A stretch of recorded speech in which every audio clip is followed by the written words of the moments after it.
दोस्तों EFL learning के नए वीडियो में बहुत बहुत स्वागत है। One of the most anticipated result Coal India का आने वाला है, उसके बारे में बात करेंगे। सरप्राइजिंगली डिविडेंड का भी अनाउंसमेंट होने वाला है, उसके बारे में बात करेंगे। कोल इंडिया के वैल्यूएशन बिजनेस के बारे में जानेंगे। ये इन्वेस्टर्स को बहुत ही जरूरी है जानना। अगर आप कोल इंडिया में लॉन्ग टर्म के बारे में, इन्वेस्टमेंट के बारे में सोच रहे हैं तो 9 महीने का कैसा परफॉर्मेंस रहा है, इसके बारे में भी दोस्तों डिटेल में हम यहाँ चर्चा करने वाले हैं। दोस्तों जब हम कोल की बात करते हैं, कोयले की बात करते हैं, तो भारत में एनर्जी रिक्वायरमेंट के लिए बहुत जरूरी है। दोस्तों आज ये जब वीडियो बन रहा है या आप ये वीडियो चाहे वो मोबाइल या लैपटॉप में देख रहे हैं, तो इंटरनेट जितना जरूरी है उससे बहुत ज्यादा जरूरी है घर में इलेक्ट्रिसिटी का होना, पावर का होना दोस्तों। और वहीं पर कोल इंडिया का यूज है और एक बड़ा यूज है, क्योंकि दोस्तों भारत में 84% डोमेस्टिक कोल कोल प्रोडक्शन जो है वो कोल इंडिया करता है। और 81% जो कोयला है वो किसके लिए यूज होता है, वो पावर सेक्टर में यूज होता है, वही इलेक्ट्रिसिटी बनाने के लिए यूज होता है। बहुत सारी बातें आती रहती है, green energy, wind energy, hydro electricity या फिर सोलर एनर्जी, बहुत बातें आती रहती है, लेकिन पूरा अगर आप इक्वेशन में देखें तो फिर कोयला आज भी, या जो थर्मल पावर है, आज भी 60% से ऊपर इलेक्ट्रिसिटी पैदा कर रहा है भारत में। इसीलिए कोल इंडिया का महत्व है और ये स्ट्रेटेजिक महत्व है। ऐसा नहीं है जैसे गवर्नमेंट कुछ कंपनियों को डाइवेस्ट कर रही है कोल इंडिया को कर देगी, इतना पॉसिबल नहीं है, क्योंकि यहाँ पर एक बहुत ही इंपॉर्टेंट रोल है। नियर मोनोपोली स्टेटस है, 48% पूरे जो कोयले हैं इनके रिजर्व इनके कमांड एरिया में है। Q4 का रिजल्ट जून 14 को आने वाला है, बहुत जल्दी आने वाला है। 9 महीने के कैसे रिजल्ट थे वो मैं आपको थोड़ी देर के बाद में समझाऊंगा। सरप्राइजिंगली इस बार कोल इंडिया फाइनल डिविडेंड दे रहा है। दोस्तों कोल इंडिया डिविडेंड के लिए जाना जाता है, भले ही इसने रिटर्न नहीं दिए हो, लेकिन डिविडेंड अच्छा खासा देती है कोल इंडिया।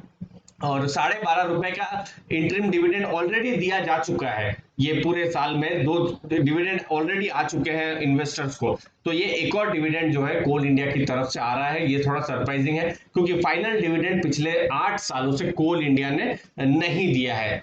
आगे हम बात करते हैं स्क्रीनर में वैल्यूएशन के बारे में। दोस्तों 1 लाख करोड़ का मार्केट कैप है, बड़ी कंपनी है, लार्ज कैप कंपनी है कोल India.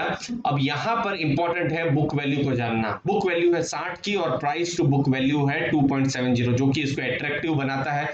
Return on capital employed बहुत ही मजबूत है। रिटर्न ऑन इक्विटी 57% बहुत ही मजबूत है। डेट इक्विटी रेशियो 0.13 बहुत ही मजबूत है। कोई भी फंडामेंटल इन्वेस्टर देखेगा दोस्तों तो फिर वो तो यही सोचेगा कि मैं कैसे करके इस कंपनी को लपक लूं, ये तो मेरे हाथ में मल्टीबैगर पड़ गया। लेकिन मैं आपको थोड़ी देर में दिखाऊंगा कोल इंडिया का रिटर्न तो 10 साल में उल्टा नेगेटिव गया है। इसने पैसा बनाया नहीं, उल्टा पैसा घटा है। क्योंकि दोस्तों रिस्क तो मैं आपको बताऊंगा, सेल्स ग्रोथ नहीं हुआ है। देखिए सेल्स ग्रोथ 5% से थोड़ी ज्यादा है, क्योंकि देखिए अगर सेल्स ग्रोथ होता रहे, प्रॉफिट ग्रोथ होता रही है, देखिए प्रॉफिट भी 4% ही बढ़ा है, सेल्स ग्रोथ होता रहे 10-12%, प्रॉफिट ग्रोथ होता रहे और इतना सुंदर आरओसी आरओई होता रहे, डेट इक्विटी बिल्कुल न के बराबर है, तो फिर तो बहुत ही अच्छी कंपनी ऐसे लेवल पर। बट कोल इंडिया के कुछ इनहेरेंट प्रॉब्लम्स भी है, मैं आपको डिस्कस करूंगा। रेगुलेटरी रिस्क है, तो वो सब चीजें हैं दोस्तों। बाकी गवर्नमेंट की अच्छी खासी होल्डिंग है, लेकिन गवर्नमेंट भी कभी कभी बेच देती है डिसइन्वेस्टमेंट के जरिए, तो उससे क्या होता है, डिसइन्वेस्टमेंट नहीं, वो ओएफएस होता है, या फिर उससे अपना गवर्नमेंट अपना स्टेक कम करती है, तो फिर क्या है कि डिमांड जो है, जो शेयर की सप्लाई जो है वो ज्यादा हो जाती है, तो वो भी एक इशू है जिसकी वजह से पीएसयू स्टॉक पिछले 2-3 साल में नहीं चली है, कभी भी गवर्नमेंट बेच देती है। डिविडेंड यील्ड भी इसकी जोरदार है, लगभग 8% के करीब। वैल्यूएशन पिछले 5 साल का हम लाए हैं, देखिए अभी ये 8 के आसपास हमने जो देखा, इसका पी रेशियो चल रहा है, और एवरेज में आप देखें तो ये 13 से 15 के बीच में 5 सालों में रहा है। तो वैल्यूएशन के हिसाब से भी देखेंगे तो कोल इंडिया कहीं ना कहीं ये नीचे वैल्यूएशन में ट्रेड कर रहा है, आप देख सकते हैं। एक ऐसा समय था 2016-17 में, तब थोड़े एवरेज में थोड़ा ऊपर कर रहा था, लेकिन अब देखिए अब इनका अर्निंग भी हो रही है, लेकिन वैल्यूएशन के हिसाब से कोल इंडिया नीचे लेवल पर है। आप देखिए ये बहुत इंपॉर्टेंट है। सबसे पहले यहाँ 10 साल में 8% नेगेटिव रिटर्न, मतलब इन्वेस्टर को कुछ मिला नहीं है। 10 साल पहले मैंने अगर यहाँ रिटर्न आज यहाँ इन्वेस्ट किया होता पैसा, तो आज मैं नेगेटिव में ही रहता। थोड़ा बहुत जो मिला है डिविडेंड ही मिला है दोस्तों। एक एग्जांपल दे रहा हूँ, सेल्स ग्रोथ 7% की, प्रॉफिट ग्रोथ 6% की, और 8% नेगेटिव रिटर्न। 3 साल में भी नेगेटिव 17% रिटर्न। लेकिन फिर भी हमको ऐसा लगता है कि मार्केट ने शायद इसको ओवर रिएक्ट किया है। बहुत सारे रीजन हो सकते हैं, ये ओवर रिएक्ट किया है क्योंकि सेल्स ग्रोथ जो भी है थोड़ा बहुत तो हो रहा है, 5% हो रहा है, प्रॉफिट ग्रोथ भी थोड़ा बहुत तो हो रहा है, लेकिन रिटर्न ऑन इक्विटी मजबूत है, रिटर्न ऑन कैपिटल मजबूत है। आप देख सकते हैं रिटर्न ऑन इक्विटी के आंकड़े बहुत ही सुंदर आंकड़े, लेकिन स्टॉक प्राइस कहीं ना कहीं पिटा है। गवर्नमेंट ने जो बेचे हैं स्टॉक, सप्लाई के जो इश्यूज हैं उनके लिए।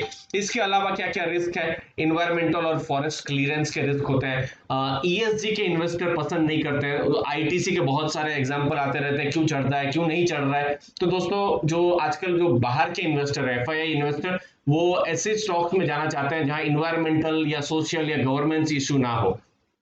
तो कोल इंडिया का तो बिल्कुल इन्वायरमेंटल इश्यू है, क्योंकि पॉल्यूशन होता है थर्मल पावर से, तो इसीलिए शायद वो पसंद नहीं करते हैं। डोमेस्टिक कोयला जो है वो फिर डिस्काउंट में बेचा जाता है। सोशियो पॉलिटिकल इशू भी है यहाँ पर, कोल इंडिया में बिल्कुल आसानी से काम नहीं कर सकते क्योंकि पॉलिटिक्स भी यहाँ पर है, तो वो भी एक इशू है। फिर कोयला का जो इंफ्रास्ट्रक्चर है उसके लिए भी कभी कभी कॉन्स्टेंट हो जाते हैं, लास्ट माइल जो डिलीवरी जो बोली जाती है वो, और कोयले की पॉलिसी गवर्नमेंट कभी भी चेंज कर सकती है। और एक और जो रीजन रहा है जो मुझे लगता है वो है कि पिछले कुछ सालों में गवर्नमेंट ने जिस हिसाब से अपने अलग अलग पीएसयूज में स्टेक्स चेंज किए हैं, चाहे वो ओएफएस के माध्यम से अलग अलग माध्यम से हो, तो वो भी एक रीजन है जिसकी वजह से स्टॉक में नेगेटिव असर पड़ा है। बाकी ये 9 महीने का रिजल्ट मैं आपको दिखा रहा हूं यहाँ पर। आप देख सकते हैं रेवेन्यू 9 महीने में घटा है, आप देख सकते हैं 68,000 करोड़ से 63,000 करोड़ हुआ है। एबिटा 17,000 करोड़ से 13,444 करोड़ हुआ है। प्रॉफिट बिफोर टैक्स भी आप देख सकते हैं 16,000 करोड़ से 11,603 करोड़। ईपीएस भी घटा है। अब मुझे ये सब चीज आपको बहुत देखना है दोस्तों। जैसे ये रिजल्ट आएंगे तो इसी के साथ ही हम कंपेयर करने वाले हैं कि भैया अब चीजें अच्छी हुई है या वहीं के वहीं है। अब तो ये बहुत जरूरी है देखना, पूरे 12 महीने के तब रिजल्ट आएंगे, तब शायद हम यहाँ पर देखेंगे 12 महीने का ईपीएस कितना था और अभी का ईपीएस कितना है। एबिटा मार्जिन 9 महीने का 27 से 23 हुआ है। केपेक्स भी इनके बड़े हैं, तो उन्होंने खर्चे किए हैं। और अब डिविडेंड की पॉलिसी भी है, केपेक्स के बाद जो भी पैसा रहेगा वो डिविडेंड दे देंगे। नेटवर्थ अच्छी खासी है, 32,000 करोड़ से 35,000 करोड़ हुई है, तो वो भी हम देखेंगे। बाकी कैश बैलेंस है, हेल्दी कैश रिजर्व रेशियो है, तो ये सब चीज कुछ कंफर्ट देती है इन्वेस्टर्स को। बाकी कोल इंडिया ऐसा स्टॉक है जहां पर बहुत जरूरत भी है देश को, क्योंकि कोयले के बिना इलेक्ट्रिसिटी नहीं आएगी तो दोस्तों हमारे घर में फैन चाहे हो या वॉशिंग मशीन हो या फ्रिज हो, एसी हो, कुछ नहीं चलेगा। तो बहुत जरूरी तो है ही कोल इंडिया। लेकिन कहीं ना कहीं ये ईएसजी में कहीं ना कहीं उसके मार्क्स कम हो जाते हैं, या इन्वेस्टर थोड़ा बहुत अलग अलग रीजन के लिए इसको नहीं लेते हैं, तो कुछ भी रीजन हो सकते हैं। बाकी रिजल्ट आते हैं तो हम आपको और ज्यादा क्लैरिटी से बताएंगे कि चीजें कितनी अच्छी हुई है या कितनी बिगड़ी है। ये सब के लिए हम वेट करेंगे 14 जून का जब रिजल्ट आएंगे। मुझे उम्मीद है आपको वैल्यू मिली होगी।